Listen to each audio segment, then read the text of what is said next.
দৈনিক প্রথম আলোর আজকের প্রধান শিরোনাম, গণপরিষদ নয়, সংসদ নির্বাচন চায় বিএনপি।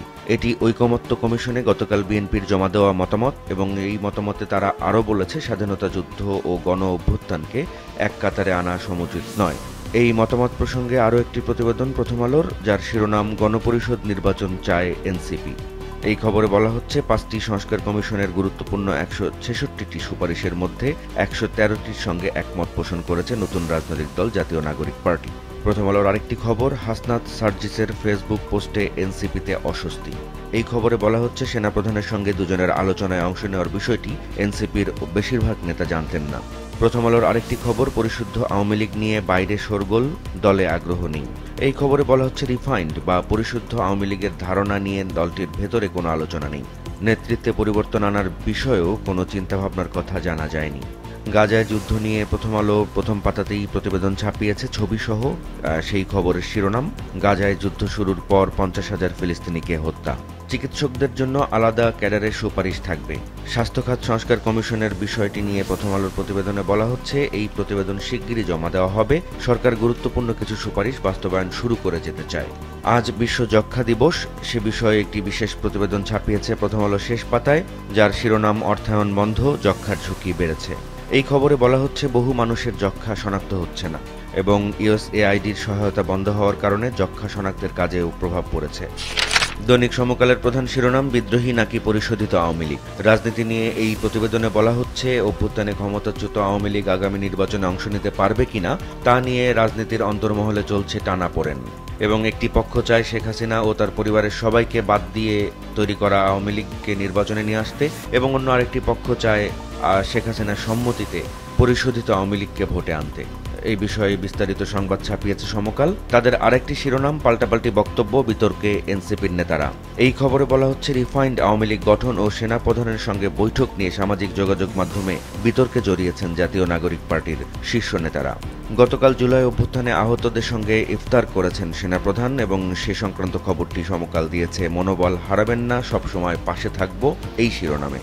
গত শনিবার ভারতের পররাষ্ট্র বিষয়ক সংসদীয় কমিটির বৈঠকে বাংলাদেশ নিয়ে কথা বলেছেন দেশটির পররাষ্ট্রমন্ত্রী এস জয়শঙ্কর। সে সংক্রান্ত খবর সমকাল দিয়েছে, শেখ হাসিনাকে সহিংসভাবে উৎখাত করা হয়, এই শিরোনামে। এই খবরে বলা হচ্ছে, বাংলাদেশে হাসিনা বিরোধী জনরোষ সম্পর্কে ভারত আগে থেকেই অবহিত ছিল, এবং সবকিছু জানার পরও দিল্লির কিছুই করার ছিল না। যক্ষ্মার নতুন ঝুঁকিতে দেশ। বিশ্ব যক্ষ্মা দিবস নিয়ে সমকালের এই প্রতিবেদনে বলা হচ্ছে, যক্ষ্মা নির্মূলে গত 2 দশক ধরে অন্যান্য দাতা সংস্থার মতো বাংলাদেশকে আর্থিক সহায়তা করেছে মার্কিন সহায়তা সংস্থা ইউএসএআইডি, এবং যুক্তরাষ্ট্রের নতুন সরকার ক্ষমতা আসার পর বাংলাদেশে বন্ধ হয়ে গেছে তাদের অর্থায়ন, এবং এতে যক্ষ্মার নতুন ঝুঁকিতে পড়েছে বাংলাদেশ। দৈনিক যুগান্তরের প্রধান শিরোনাম, গণভোট ও গণপরিষদে না, 71-এর মুক্তিযুদ্ধ ও 24-এর গণ অভ্যুত্থান একই কাতারে সমীচীন নয়। এটি ঐকমত্য কমিশনের সংস্কার প্রস্তাবে বিএনপির মতামতের বিষয়ে দৈনিক যুগান্তরের প্রতিবেদনের শিরোনাম এটি। এই খবরে বলা হচ্ছে, আরও সংবিধান সংশোধন করা যেতে পারে, তবে মূলনীতি পরিবর্তন নয়, এমনটা মনে করে বিএনপি। দুদক সংস্কারে 20 প্রস্তাবেই বিএনপি একমত জানিয়েছে। প্রশাসনের 26টির অর্ধেকের বিষয়ে ভিন্নমত জানিয়েছে। নির্বাচন ব্যবস্থা সংস্কার কমিশনের কিছু সুপারিশ বাস্তবায়িত হলে ইসির স্বাধীনতা ক্ষুণ্ণ হবে বলে মনে করে বিএনপি। এছাড়া সুপ্রিম জুডিশিয়াল কাউন্সিলের আদলে লোয়ার জুডিশিয়াল কাউন্সিল প্রতিষ্ঠার প্রস্তাব দিয়েছে বিএনপি। এইসব নানা বিষয়ে যুগান্তর এই প্রতিবেদনটি ছাপিয়েছে। ঐকমত্য কমিশনের প্রস্তাব নিয়ে এনসিপির যে মতামত, সে বিষয়ে যুগান্তর আরেকটি প্রতিবেদন ছাপিয়েছে। এতে বলা হচ্ছে, কমিশনের 113 প্রস্তাবে একমত এনসিপি। নির্বাচনের সময় জরুরি অবস্থা জারি নয়। আওয়ামী লীগ পুনর্বাসন ইস্যুতে নতুন দল এনসিপির নেতারা যে বিতর্কে জড়িয়েছেন গেল কয়েকদিন ধরে, যুগান্তর সে বিষয়ে একটি প্রতিবেদন ছাপিয়েছে আজ, যার শিরোনাম, হাসনাতের পোস্টে সার্জিসের দ্বিমত। যুগান্তরের শেষ পাতার একটি খবর, প্রণোদনার 12,000 কোটি টাকা আটকা, এই শিরোনামে। এই খবরে বলা হচ্ছে, কঠিন সময় পার করছে রপ্তানিমুখী শিল্প। পরিবর্তিত রাজনৈতিক পরিস্থিতি এবং বিরাজমান অস্থিতিশীলতায় এই পরিস্থিতি তৈরি হয়েছে বলে যুগান্তরের প্রতিবেদনে বলা হচ্ছে। দৈনিক কালের কণ্ঠের প্রধান শিরোনাম, সেনাবাহিনীকে বিতর্কিত করার অপচেষ্টা। এই শিরোনামের খবরে কালের কণ্ঠ বলছে, অপপ্রচার থামাতে 1 মাস আগেই অনুরোধ করেছিলেন সেনাপ্রধান। ঐক্য বিনষ্টকারীদের অপচেষ্টা তারপরও থামছে না, এবং এনসিপি নেতা ভুল স্বীকার করেছেন, এমনটাও দাবি করা হয়েছে কালের কণ্ঠের এই প্রতিবেদনে। আমদানি করা কয়লায় বিপুল পরিমাণ কাদামাটি। মাতারবাড়ি তাপবিদ্যুৎ কেন্দ্রের জন্য যে কয়লা আমদানি করা হচ্ছিল তাতে কাদামাটি দেখা গেছে, এমনটা বলছে কালের কণ্ঠের প্রতিবেদন। এবং এই প্রতিবেদনে বলা হয়েছে কাদামাটি পাওয়ার পর কয়লার চালানটি ফিরিয়ে দিয়েছে বিদ্যুৎ কেন্দ্র পরিচালনাকারী রাষ্ট্রায়ত্ত প্রতিষ্ঠান কোল পাওয়ার জেনারেশন কোম্পানি। রাষ্ট্রের নাম বদলে আপত্তি বিএনপির, বেশিরভাগ প্রস্তাবে একমত এনসিপি। ঐকমত্য কমিশনে গতকাল দল দুটি যে প্রস্তাব জমা দিয়েছে সে সংক্রান্ত প্রতিবেদন এটি। কালের কণ্ঠের অন্য আরেকটি খবরের শিরোনাম, সুন্দরবনে 19 বছরে 30 বার আগুন, জ্বলছে নতুন এলাকা। কালের কণ্ঠের শেষ পাতার একটি খবর, চিকিৎসার বাইরে 17% রোগী। বিশ্ব যক্ষ্মা দিবস নিয়ে যক্ষ্মা সংক্রান্ত প্রতিবেদন দিয়েছে কালের কণ্ঠ। এই খবরে বলা হচ্ছে যক্ষ্মা কর্মসূচিতে নেই উন্নয়ন সংস্থার সহায়তা। কালের কণ্ঠের শেষ পাতার আরেকটি খবর, দুর্ঘটনার ঝুঁকি সত্ত্বেও মেরামত চলছে। এই খবরে বলা হচ্ছে ঈদ এলেই অতিরিক্ত লাভের আশায় ফিটনেসবিহীন ও লক্কর-ঝক্কর বাস মেরামত ও রং করেন মালিকরা। এতে বাইরে থেকে বাস দেখতে ভালো লাগলেও বস্তুত বিপজ্জনকভাবে চলে এগুলো, এবং এবারের ঈদকে সামনে রেখেও এই বাস মেরামতের উৎসব লেগেছে। দৈনিক দেশ রূপান্তরের প্রধান শিরোনাম, সার্জিসের দ্বিমত বিরূপ প্রতিক্রিয়া এনসিপিতে। এটি সেনাপ্রধানের সঙ্গে বৈঠক নিয়ে হাসনাতের স্ট্যাটাস প্রসঙ্গে দেশ রূপান্তরের খবর। এই খবরে বলা হচ্ছে দলকে আস্থার সংকটে ফেলার শঙ্কা তৈরি হয়েছে। দুই নেতার অবস্থান দলকে বিতর্কিত করেছে বলে মনে করেন আরেক নেতা আব্দুল হান্নান মাসউদ। ৭১-এর সঙ্গে ২৪ মেলাতে চায় না বিএনপি। দেশ রূপান্তরের এই প্রতিবেদনে বলা হচ্ছে ৭১-এর স্বাধীনতা যুদ্ধের সঙ্গে একই কাতারে ২০২৪ সালের গণ অভ্যুত্থানকে নিয়ে আসা সমীচীন নয় বলে মনে করে জাতীয়তাবাদী দল বিএনপি। গতকাল তারা সংস্কার সুপারিশগুলো নিয়ে ঐকমত্য কমিশনের কাছে তাদের মতামত জমা দিয়েছে। এই মতামতের প্রসঙ্গেই দেশ রূপান্তরের খবরের শিরোনাম এটি।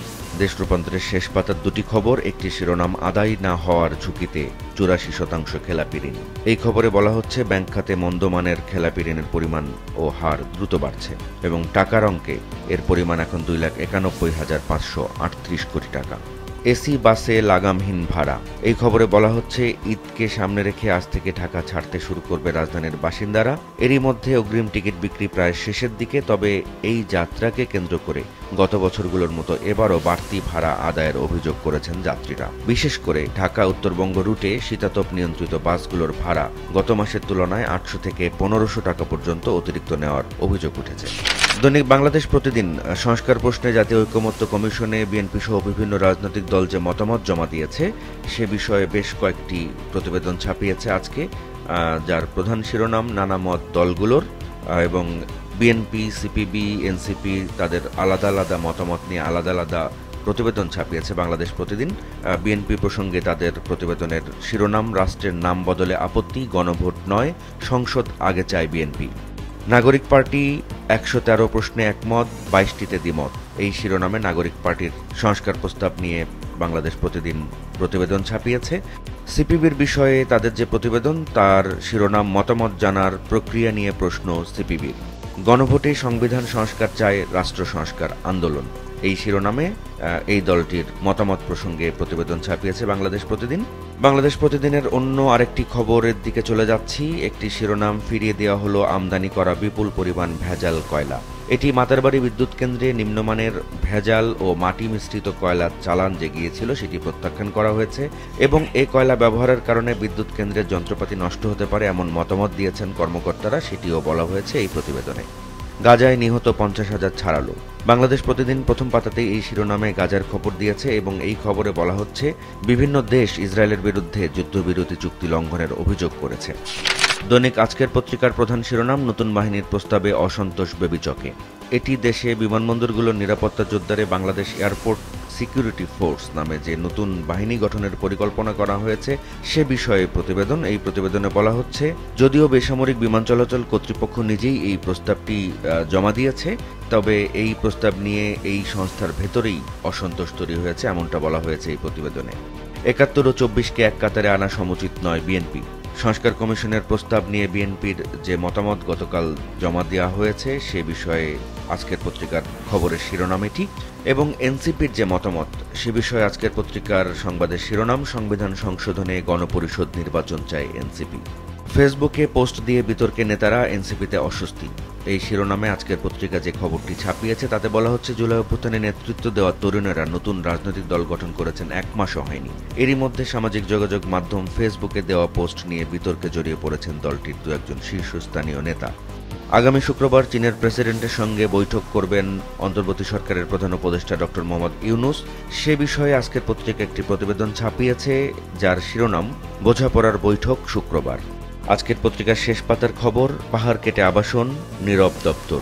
এটি চট্টগ্রাম নগরের বিষয়ে প্রতিবেদন। এই খবরে বলা হচ্ছে, চট্টগ্রামের আসকার দিঘির পার এলাকায় রিমা কমিউনিটি সেন্টারের বিপরীতে পাহাড় এবং সেখানে 92টি পরিবারের জন্য স্বপ্নিল ফ্যামিলি ওনার্স নামে ডেভেলপার প্রতিষ্ঠানের মাধ্যমে 3টি আলাদা ভবন নির্মাণের কাজ চলছে এবং এটা করতে গিয়ে পাহাড় কেটে সাবার করা হয়েছে। সংশ্লিষ্ট দপ্তরগুলো এই কাজে অনেকটা নীরব সমর্থন দিয়ে যাচ্ছে বলে এই প্রতিবেদনে অভিযোগ করা হয়েছে।